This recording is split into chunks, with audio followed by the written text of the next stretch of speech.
Well, hello, Falcon fans. Ryan Vallon here with a very, very, very special guest. Bowling Green class of 1976, Mike Doc Emrick. Doc, thank you so much for taking the time, and also congratulations on one heck of a career. Thank you so much, Ryan. It's good to talk to you, and it's always good to talk to Falcon followers, and hoping with our fingers crossed for another upcoming hockey season. Yes, that's what we're hoping. So, Doc, one of the things I wanted to talk to you about today and ask you some questions is your time at Bowling Green.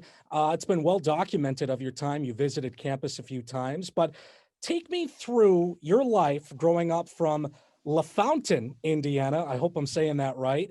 And then all the way through Bowling Green, Ohio.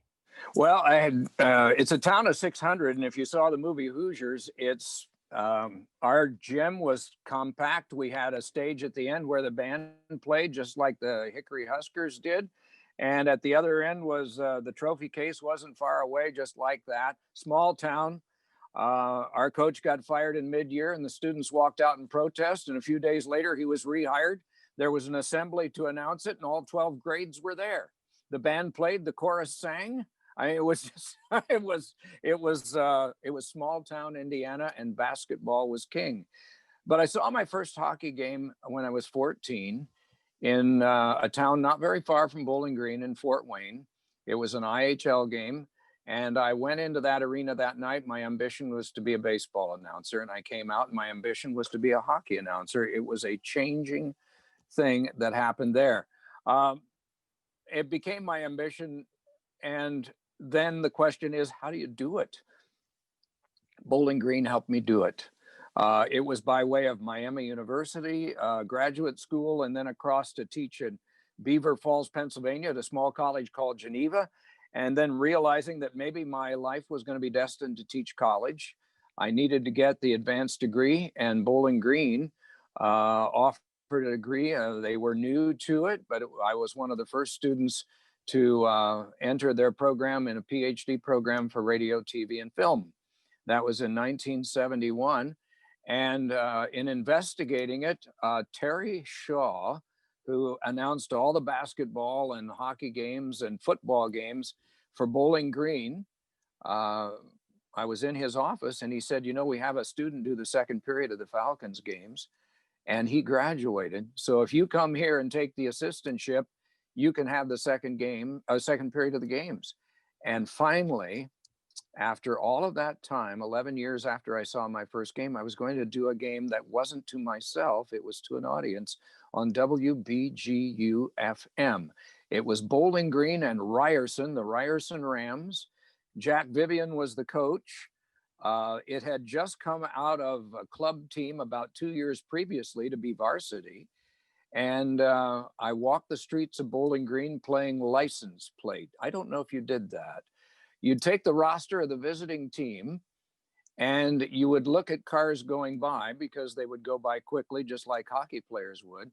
And if the license number was, say, 374, you would try to memorize and deliver to yourself Ryerson's number 3, number 7, and number 4, and then add them up. 3, 7, 10, who's 10? 3, 7, 4 is 14, who's 14? And you would play that game all week to test yourself on names and numbers, because names and numbers was what you had to deliver, especially on radio, when you got your first chance to do one period of hockey that you always dreamed about. So that was the arrival at Bowling Green. I got to do 2 years of 2 periods of hockey, and the Bowling Green team got to the CCHA final at the St. Louis Arena and lost on a disputed offside call in overtime to the St. Louis Billikens. Crooked officiating. And the next year at Bowling Green, they defeated Ohio State for the CCHA title. And I should mention there were only 4 teams in the CCHA, so everybody made the playoffs. Well, you know, it's interesting that you bring up Ryerson, because for me personally, as a student, when I graduated high school, I looked between Ryerson and Bowling Green, because both of them have really good broadcasting programs, really good hockey teams, and ultimately I decided on This guy right here. Yeah, well, I Green. think you made the right choice, only because you're doing the games. Yes, and I love every second of it, and I'm glad to literally sit in the seat that you once sat in, and it is a tremendous honor. One thing that I want to ask you is because you talked about maybe becoming a college professor, and what were the times that you thought of back in growing up in the 70s that there was a thought in your head, you know what, maybe this just isn't going to work out, and how did you overcome that?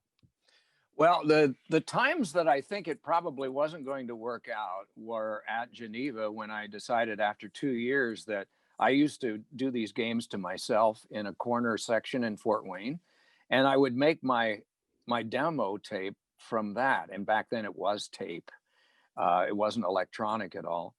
And then I would send them out, and I still save because then you would get first class mail back with the rejection letter that was actually analog. And I saved all of them. Um, and it didn't seem like it was going to work out. So that's what prompted my going on to graduate school and wanting to get the PhD. When I was at Geneva, I made $7,000. If I had a PhD, I would have made 7,600. So it seemed to me like if I was going to have a career as a college teacher, might as well, while I was young and single, get the college advanced degree. And Bowling Green was one of the places that offered that. Michigan was another. I had offers of assistantships both places, but Terry Shaw offered me a second period of the hockey games. Michigan did not. So it was very easy to decide on Bowling Green. But then when I got into the IHL in the 70s, my ambition was to get to the NHL. And there were some of those bus trips to Des Moines. We didn't have a very good team in the first year, and they would be behind 5-1 in the third, and you knew they weren't coming back. And then you'd get on the bus and ride 14 hours back to Port Huron. You'd think, well, it's a fun life, but I wonder at 160 a week, I wonder if I'm ever going to be able to earn a living at this. So there were some questions even after I got on the inside of the business, whether I would ever make it or not. But Ryan, you'll know this too. You just believe in yourself and don't give up and trust your abilities and keep hammering away. And hopefully it works for you, because it is a fun way to make a living. And you get a good seat for the game. You get in free. You get to work with good athletes.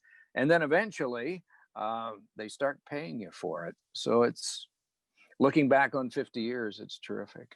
Really is. So you were a Bowling Green alum, graduated in 1976. You visited campus numerous times over those years.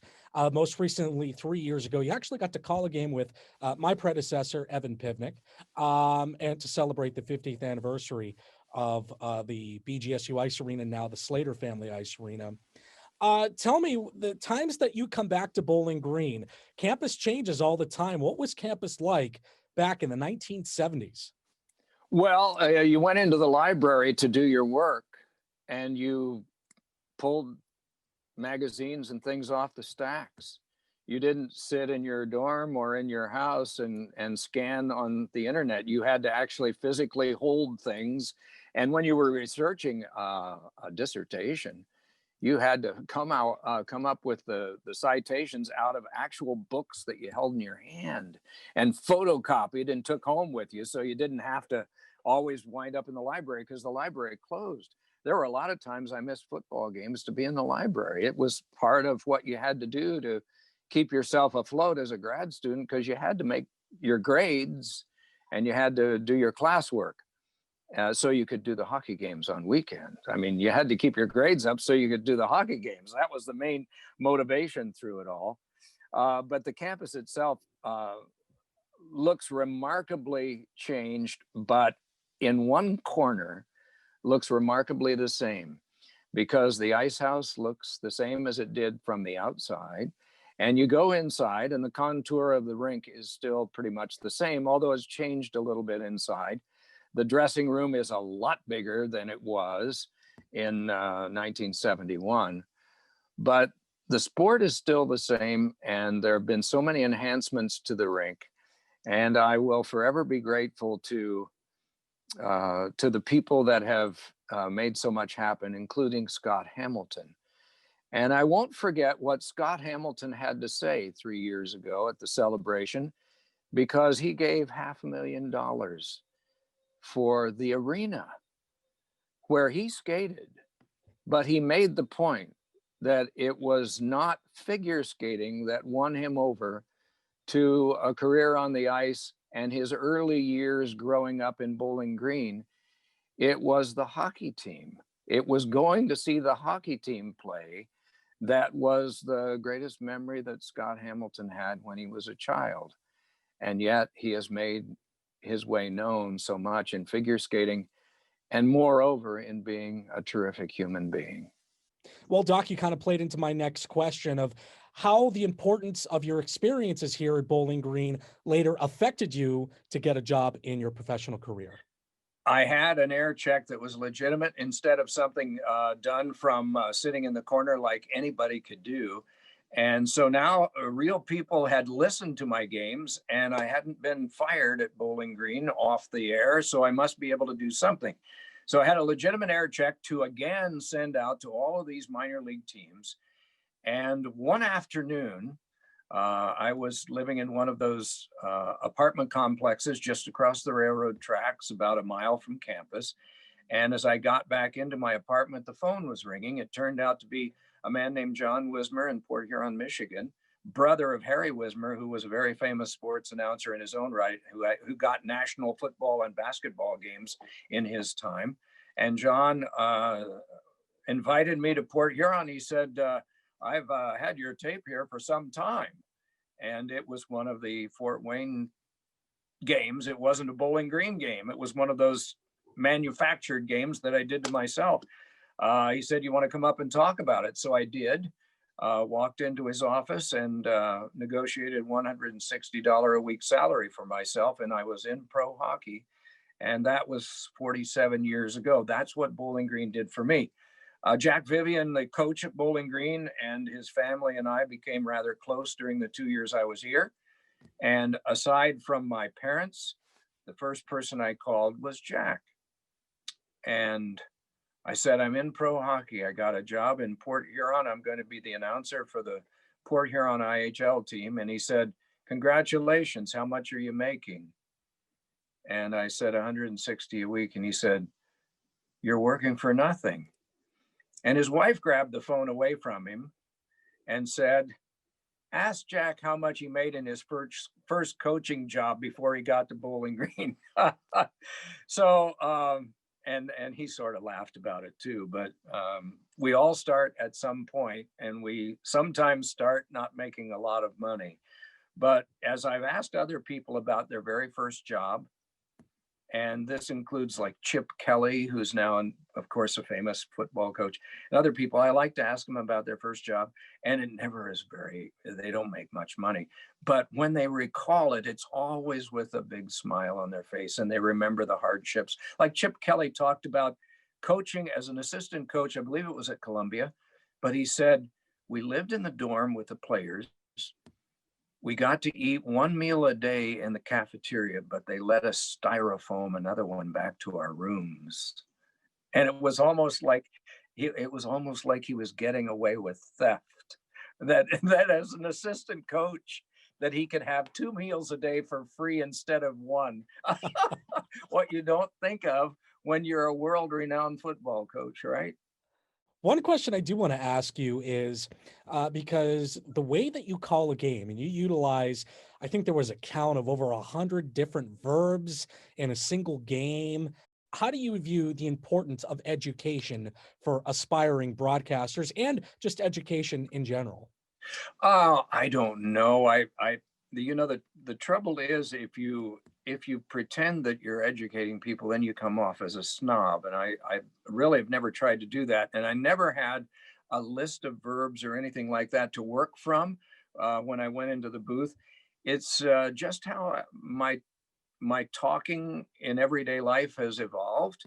The dogs don't understand it, but hopefully the people that listen to the games do. I was at Miami University before I got to Bowling Green, about 3 years before, and I went to every game in Dayton that I could get to. I had WMUB FM on my media pass, and that got me in free. So I went to a lot of Dayton games in the IHL, and I would talk to anybody in the press box I could. And one of the guys, Lyle Stieg, who later did the Capitals for a year in Washington, but was the announcer for Dayton, said, if you can come up with a different way of saying the many repetitive things that happen in a hockey game, that will help you. If you just say dumped in from center ice every time it's dumped in from center ice, you're going to drive people nuts. So try to come up with a different way. Well, I didn't conspire or write down ways of saying things, but through the raw number of games that I've done, it seems to just have evolved that I found different ways to do it. And I try to mentally go through a checklist. Okay, I've said it that way and it's gone. So you try not to do it over the same way that you did the previous time. So I don't know that I've educated anybody, but the verbs and all of that seem to have stuck with me, and people recognize that. So I suppose that's nice. Somebody counted them up, and I'm flattered by that, but I also hope that they found other things to do with their time besides that. Well, I mean, it's always a treat to listen to your broadcasts, and unfortunately, we're not going to be able to do that anymore on NBC. Take me through your career. So you graduated from Bowling Green in '76, and then you get a job with Port Huron, and then take me through the climbing the ladder to get to the NHL and eventually landing your first NHL job. Yeah, I had 2 years at Bowling Green, and I finished my coursework in '73. But the one thing that was left was the dissertation. And we would be on the bus. I'd be on the bus with the Port Huron flags. We'd be going down 75, headed to Dayton or headed to Columbus to play. And we would go by Bowling Green, and I would see that antenna on top of South Hall and that light on top blinking. And it every time I saw it, it would say, "You're not done, you're not done, you're not done." And I realized that, until you get the dissertation finished, you haven't finished school. And Ernie Harwell, the announcer for the Detroit Tigers, helped me greatly with that as my non-academic advisor, because it was on Major League Baseball broadcasting.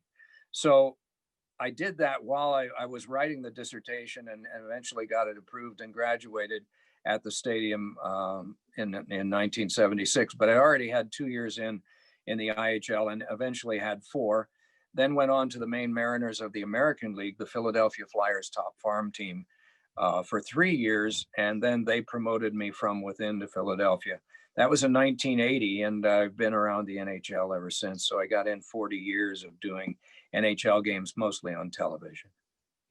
What do you think is the most memorable game or event that you have called? Well, of course, there are quite a few. Being outside at Ralph Wilson Stadium in Buffalo for the first Winter Classic between Pittsburgh and Buffalo would probably be one, because it snowed all day, and they had trouble with the ice because this was the first time they ever tried it. The ice was down on plywood instead of the way it is now. And they had trouble with melting ice. They had to stop the game a number of times. Nobody complained. It was magical the way it finished, and a lot of people watched it. It was really risky for the NHL and NBC to invade New Year's Day, because that was the province of football. Michigan was playing Florida, I think, that day. So it was right at that time, it was a big football event. But the game in Ann Arbor, I think, was another one, because Toronto played Detroit that day, and it snowed all day. And whenever you have that kind of thing going on, I think there's that general feeling on the part of the public, let's watch this, let's see how they handle all of this adversity. And then it turned out to be, both of those games wound up ending in shootouts. But what will stand out in my mind a long time, I think, was 10 years ago at the gold medal game in Vancouver between Canada and the United States, because it epitomized what I always thought was the best about hockey. You get into the final minute, nobody can leave because the outcome's in doubt. The goaltender is pulled. One team scores, in this case, Zach Parise from the US, and tied the game, so it was going to overtime. And then the Zamboni goes back and forth, and you're wondering who's going to score, how long will it take? Turned out it was Crosby. And then afterwards, we had interviews both with Crosby and Ryan Miller, the losing goaltender, and they both spoke eloquently. And 27 million people saw it. And a lot of them weren't hockey fans. And they saw the best, not only character wise with the interviews, but the best skill wise that North America had to offer. So I guess that one would stand out. Are there any other sports that you have called or that maybe you wanted to call? I know you're a big Pittsburgh Pirates fan. I think you were able to do a game in Pittsburgh. Yeah. I got to do one game, yes. And the Pirates won it. And Bob Costas gave that to me as a gift. He arranged that for me to work with him on MLB Network. And he said that night we're going to waive all elements of impartiality. You can cheer for your team. And so I was able to do that. And they did win. It was one of only 4 games they won over the Chicago Cubs that year out of, I think, 19. So it was a rare win for them. And it's a lifetime memory for me. Awesome. Bringing it back to Bowling Green, 2 former Falcon broadcasters now in the NHL, Steve Mears in Pittsburgh with the Penguins, and now Everett Fitzhugh with the new 32nd team of the NHL, the Seattle Kraken. And just got to ask you, Doc, what does it mean to see another Bowling Green alum get into the NHL? Well, it's going to be one of many. And you have the ambition, I would trust, to do the same thing, just as Evan does. And all it takes is time and repetition. And you're getting the reps there and the time. God only knows, but we would anticipate you would have at least another 60 years ahead of you, sir. And so there's nothing that says you can't broadcast all of them. At 74, I left just because it was something that I wanted to do at this phase in my life. Fortunately, I'm healthy enough to do it. But those 2 guys were hardworking guys when they were there, just like you and Evan are. And if you are hardworking and have talent and are willing not to quit along the way, there's no reason you can't be NHL guys too. So I wish you well in doing that. Perfect. Ryerson's loss. Exactly. We toured there. We saw the old Maple Leaf Gardens. That's where they play their hockey games, and got to go in and see where they play. And I remember looking, I was like, wow, this could be something. And then got to Bowling Green. I was like, nah, this is it. This is it. Finally, Doc, we only got a couple more minutes with you here. Just want to give you a chance to plug your new book, Off Mic, How a Kid from Basketball Crazy Indiana Became America's NHL Voice, which is out on the bookshelves today. Well, Jack Vivian and Bowling Green is mentioned there, of course, and any autobiographical thing includes some parts of your life. But I've always found that parts of my life are sort of dull, but the stories from minor leagues and major leagues are more interesting. And so we've put a lot of that in there. I worked with Kevin Allen, who for 34 years was the main correspondent for hockey for USA Today. And he did all the heavy lifting. And yet on the front cover, my name is in much bigger print than his. So it doesn't make sense. But somehow or other, that's how it works out. I don't know why. But I've been greatly aided by people like him to get this done. All of the proceeds go to hands-on care of animals, which is very important to my wife and me. And I appreciate your allowing me time to mention that. Absolutely. Doc, I know you got to run. I know you're booked with interview request. Thank you so much for taking the time to sit down with me. Congratulations on an incredible career. Thank you so much, Doc. Ryan, thank you. I Ziggy Zumba. I Ziggy Zumba.